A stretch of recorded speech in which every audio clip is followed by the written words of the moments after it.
Assalamu alaikum, peace be with you, and welcome to Islam and Life with me, Tariq Ramadan, broadcasting from London. Today's show asks the question, can Islam give insight into how to reform the world's financial system? The closing week of January saw the world's top politicians, CEOs and economic advisors meet in Davos, Switzerland, to cut deals, nod wisely and do a bit of skiing at the World Economic Forum. But they also spoke about how to best reform the global financial system, a system that's failed so spectacularly over the last few years. Taxpayers are angry that they've bailed out the banks while insiders have walked away with extravagant bonuses. Indeed, the world's top hedge fund CEO, John Paulson, paid himself $2.5 billion last year. To recoup some of this money, those at the World Economic Forum discussed the possibility of a global financial transactions tax, a small tax on every financial transaction. The extra cost to financiers would discourage speculation, making the financial system more stable. It would also raise about $100 billion a year in the US alone. If redistributed to the neediest in society, could this be a modern implementation of zakat? Another item up for debate was whether an insurance levy could be imposed on the banks, so that they'd have to pay for their own bailouts when the next financial crisis comes along. Given that it's grounded on accruing riba, interest, there is the question of how far modern financial structures can constructively engage with Islamic thought. Perhaps because Islam forbids usury, Muslim voices have been relatively silent in these debates. But even so, asking whether Islam can offer guidance into how to best reform the global financial system seems a pertinent question. We have been talking a lot during our programs on the Islamic finance and Islamic economy, or do we have to speak about Islamic economy or Islamic ethics in economy? And with many of my guests, we try to respond to these questions. Still, there is something which is quite important when it comes to the current economic crisis. Is there something that we can call from within the Islamic teachings and with the Islamic principles, something that we, a framework, a theory, an economic theory that we can propose to the world as something which can reform the global system, knowing that there are two kinds of reform. An adaptation reform is to try to find a way to live in the current situation, or do we have, coming from the Islamic teachings, principles and objectives that are helping us to reform the system for the better, to try to change the situation and to avoid the global crisis that we had and we still have at the international level? The second question is really what the Muslim economists or the Muslim majority countries are doing now. Is this something that we can call an alternative to the system? Is this something which, is this really reaching the objectives? And if not, what could be the future, what should be done? So these are very critical questions.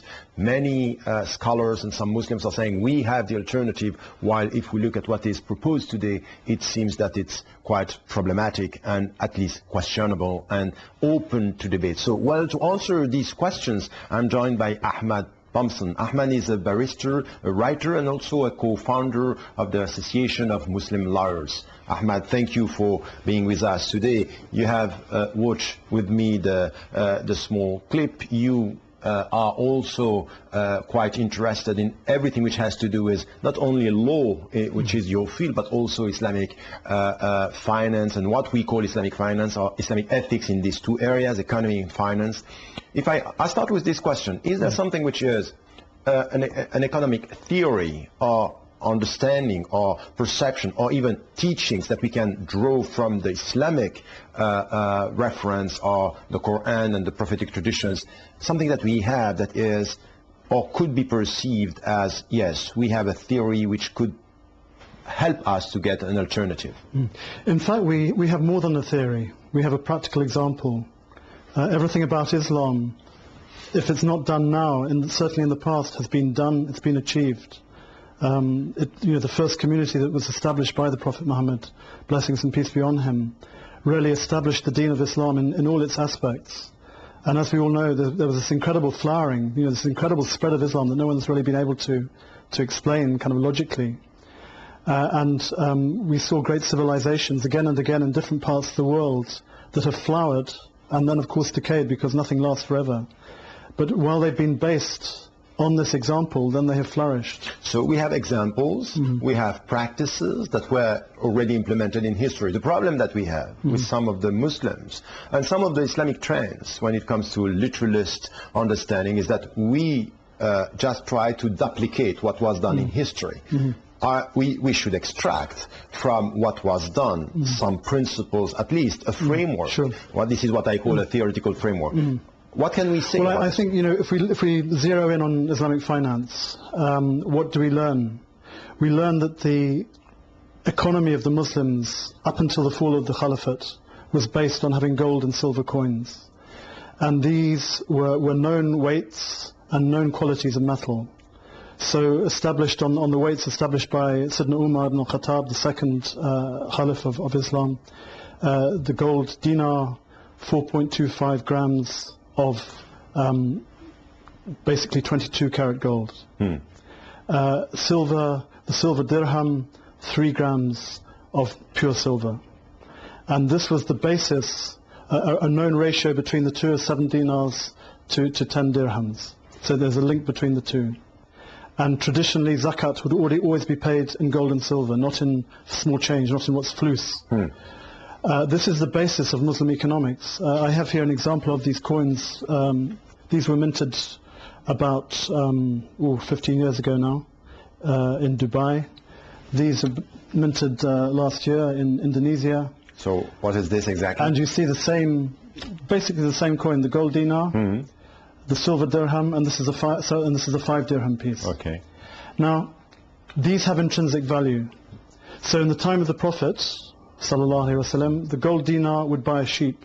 Today it will buy a sheep. In the time of the Prophet, a silver dirham would buy a chicken. Today it will buy a chicken. So that's zero inflation in 1400 centuries. 14 centuries.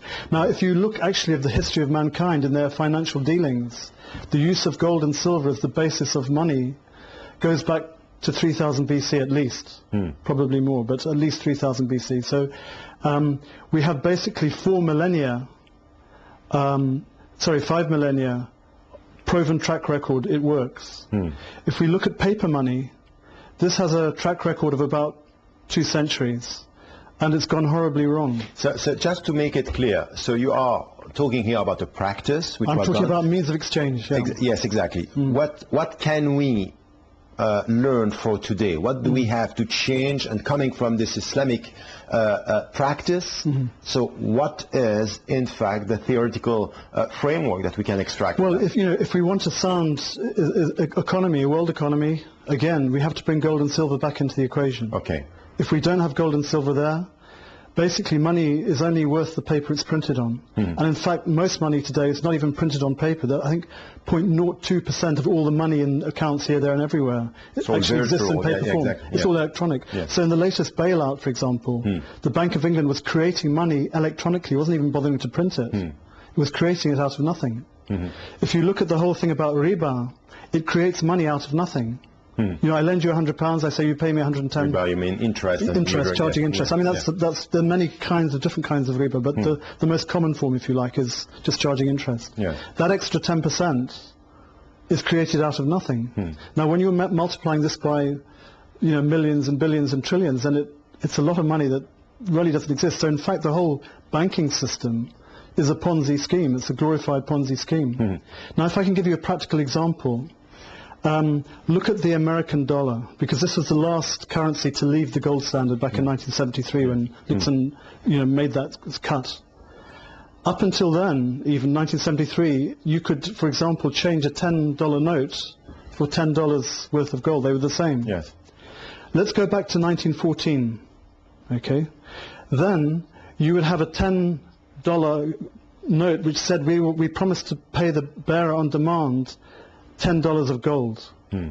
Now look at the gold coin then. So at that point, it was called a Liberty $10 Eagle coin. $10. You could change that for a $10 note or vice versa. They had the same purchasing power. Now today, the $10 note, you'd say, well, yeah, it's still $10. Unless you're a collector and it's a rare. So the frame of reference. But hang on, let me just explain. So but that's $10 coin Putting aside the numismatic value, just let's look at the value of the gold today. Now, at the moment, 1 troy ounce is selling for roughly $1066.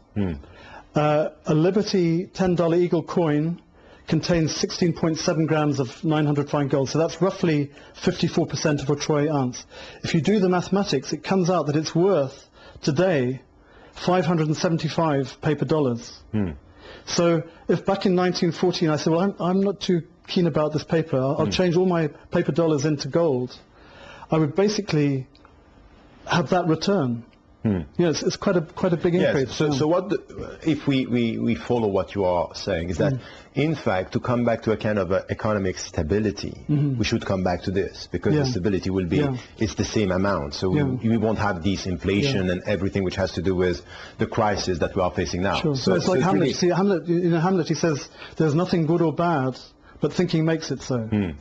That's what the current world currency is. That's the position they're in today. There's nothing up or down, but thinking makes it so. So in fact, if we come back to what you are saying, if we come back to the Islamic, the Muslim practices at the beginning, what we can draw for today is really to find from behind the whole system something which is a stability based on silver and gold. Sure. This is what you are saying. This is Islamic finance, yeah. So this is it. And what, if you want, are there other principles that we can add just to have a better sense of what you would refer to when it comes to Islam?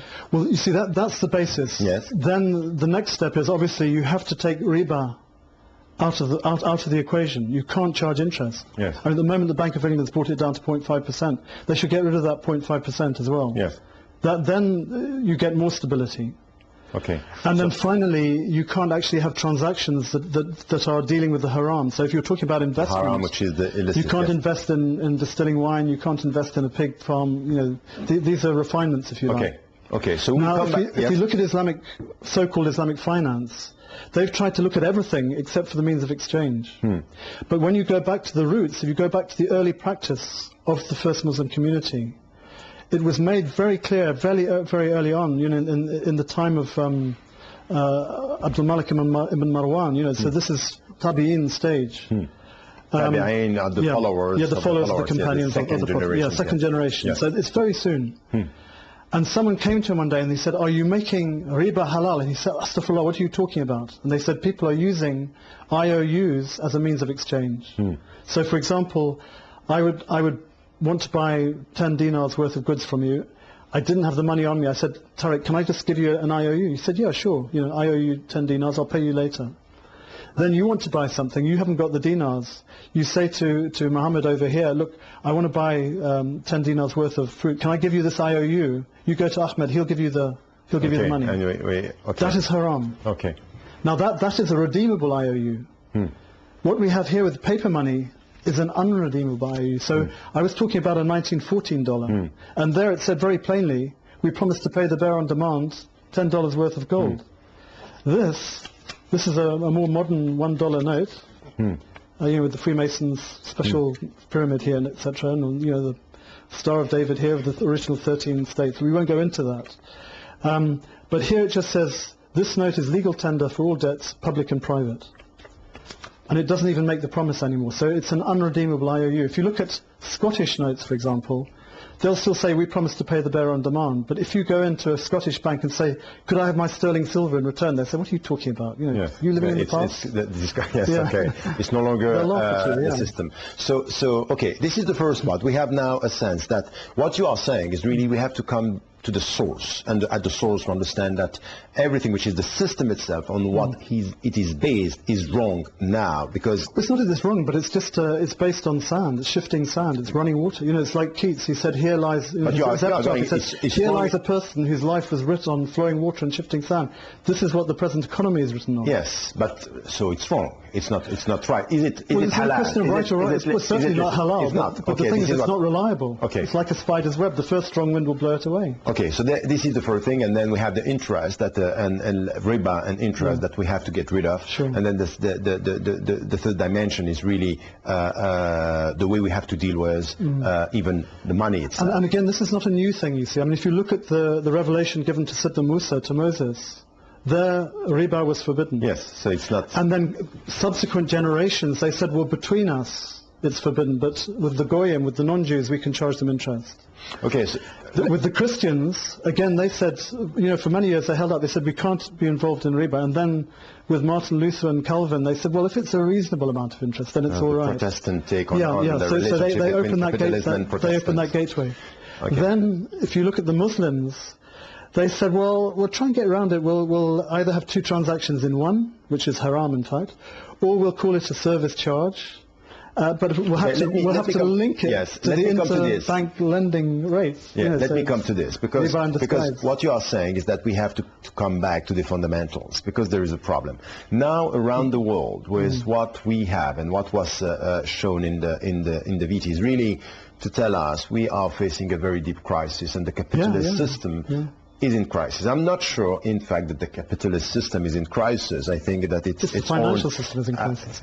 We can talk about this, but I think it's its own logic. What you are saying, when it comes, for example, to what is done by Muslim economists and what is done by Islamic banks, my point on this is, and I have been very critical by saying we have deep problems. In fact, we are adapting ourselves to the system, so we are making halal transactions into an ocean of what we understand as haram. And you are calling it cosmetic. So what's wrong? Can I give an example? I mean, let me just finish with the question. What's wrong with what the Muslims are doing now, or when it comes to what we call Islamic finance? Well, every Islamic bank has a Sharia board. Yes. And they will try as much as possible to make their products what they call Sharia compliant. But they will not make it Sharia based, because if it's Sharia based, you have to have gold and silver in the equation. At the recent Financial Times conference back in November the 5th, quite appropriately, the head of the Islamic finance department of the UBS, which is one of the biggest Swiss banks, quite openly said, look, let's face it, Islamic finance at the moment is just a veneer. It is based on a raft of financial instruments which are not Sharia compliant. And those in turn are based on another raft of financial instruments which are also not Sharia compliant. So in fact, he said in so many words, if we're really going to have Islamic finance, we actually have to change it. And the whole thrust of the conference was we have to go from Sharia compliant to Sharia based. And no one spoke about gold or silver. And I kept on asking questions and saying, why aren't we talking about the gold and the silver? I want you to clarify this. When you speak about gold and silver, you are saying that gold and silver are in fact an obligation. Absolutely, Without it, you don't have Islamic finance. Why? You have to put it in inverted commas. But why? Is it the only way to have something which is stable? We'll put it this way. This was the sunnah of the Prophet ﷺ. So if you're a Muslim, this was the sunnah of the time. Can we do it now? This was the sunnah of the Muslims, basically for 14 centuries. Okay. Up until about 1928. There's a very interesting book called King Edward VII and His Jewish Court by Robert Elfrey. Difficult to get nowadays, but you'll find it in the British Museum. And basically it looks at that period of transition when the big banks were saying to the Muslims, give us your gold and silver and we'll give you this new money. It's paper money, it fits in your pocket more easily. And guess what? We can devalue it just whenever we want, and then you'll have to take out a loan and pay interest on it, and just when you think you've paid it off, we'll devalue it more, and you'll have to take out another loan, and before you know what, you'll have a huge big national debt which you're never going to pay off, just like England. And if I could just give you an example of England, look at the national debt of England. This was created by King William of Orange, about, 17th century, 18th century, £1 million. It was structured in such a way that it would never be repaid. In fact, it's been repaid countless times, but it's still being repaid. It's now swollen. So when Labour came into power, the national debt was about £350 billion. In 12 years, it's doubled. It's now, 2010, about £900 billion. They're saying in another 4 years, it's going to double again. The interest on that debt for this year is going to be about £30 billion. And when you look at what happened with this crisis last year, what actually happened? This thing about bailing out the banks, it wasn't bailing out the banks at all. It's strengthening their position and their hold, because where do they borrow the money from to bail out the banks? They borrow it from the banks to help the banks. And then they have to pay interest on that. And so the banks win out. They're almost winning as much as they do in times of war, because in times of war the banks make a killing. They literally, but they finance the killing on both sides. They finance both sides of the war. both sides have to borrow money And at the same time, they are making money. to make Yes. the arms Yes. exception and pay the soldiers. Yes. And then at the end, there's all the reconstruction, So- and then there's the reparation. So the Yes. banks love war because yes. that's their big money earner. And this is also what we can just witness right now. Sure. Let me, because we don't have much time and it's a very complex issue. The point here is really for us to say that what is done now could be cosmetic. There is a deep problem here. Sure. Very often what we are presenting at the Islamic alternative is something which is adaptation to the system, not going to the fundamentals, not going to the roots of the problem. And this is what we are saying.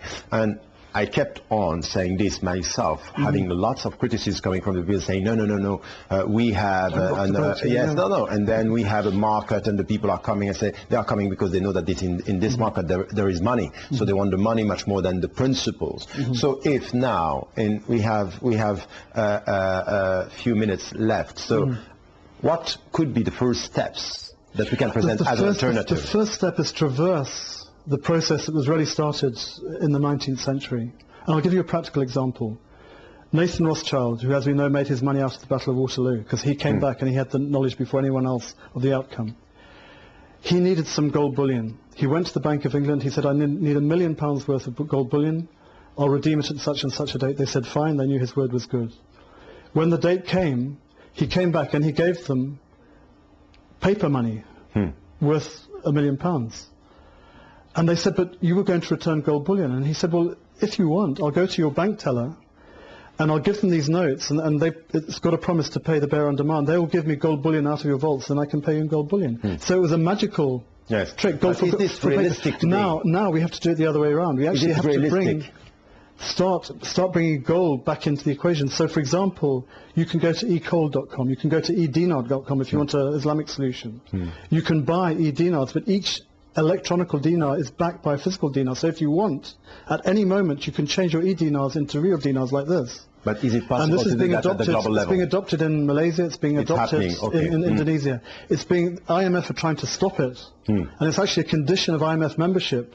You can't be a member unless you promise not to bring gold and silver back into the equation. Okay. So it's actually a whole control So mechanism. it could be the first step. Because debt is a control mechanism. It's to spread around this kind of transactions. This is So what you you think have that to you have to start. You can't just go from gold to paper like that. You have to have them in parallel. Okay. Paper money still has small change still has a place as flute, as small change. But for example, when you come into the Islamic dimension, the zakat on wealth cannot be paid in paper money or electronic money or debased. But some scholars are saying money. yes. Yeah. Because they say darura, but if you want actually a sound financial system, you actually have to pay zakat in gold and silver. So if you really want to honor the deen, if you want a sound economy, do that. And look at the economy in the past. Look at all the great civilizations. At the basis of their economy, they had gold and silver, very little taxation, because at the moment taxes go up and up and up. Why? Because they have to service the national debt. So what is the answer? Follow the sunnah of the Rasul and his last khutbah, and his final hajj. He said, riba is made haram, write it off. Whatever has been created out of nothing, write it off, pay back the capital. And if all the modern economies today did that, just write off all the money that's been created out of nothing. It doesn't really exist anyway, so it's quite easy to write off. Pay back the capital, bring back gold and silver, then you have a sound economy. Okay, so this will be the last word. I think it was very interesting to have this discussion, because the point is that if we come back to the Islamic teachings, that's quite clear that we can find in the Quran and the prophetic traditions very, very numerous teachings and principles that we can bring for our time. It's not only practices, but it's also we can draw from these practices a theory. And something that you said, which is quite important, is coming back, for example, to gold and silver as the main reference, and this should be the starting point. And then to also be critical, because you are very critical about what is done now, the cosmetic Islamization of finance and economy today is something that could and should be discussed. Why? Because Muslim scholars are coming with answers when they come with, and they listen to economists saying these are the transactions and these are the means that we have. we are not very often touching and addressing the roots of the whole system. Is this right? Is this the right way? So a critical discussion among Muslim scholars, economists, and people who are specialized in this area. And there are steps to be done. So you are talking about what is done now in Malaysia, what is done in some other countries, people trying to come back to the roots, come back to some of the practices. This is all open to debate. It seems that Islam and Muslims have something to give. They can come with alternative solutions, but the point is not only by adapting, but questioning the whole system and the fundamentals and the principles of this system. So, well, that's all we have time for. I would like to hear your views on today's subject. So please email us at islamandlife@presstv.co.uk. That's islamandlife@presstv.co.uk. I would like to thank my guest Ahmad Thompson. I think that very important questions were asked here, and I hope to see you next week, inshallah.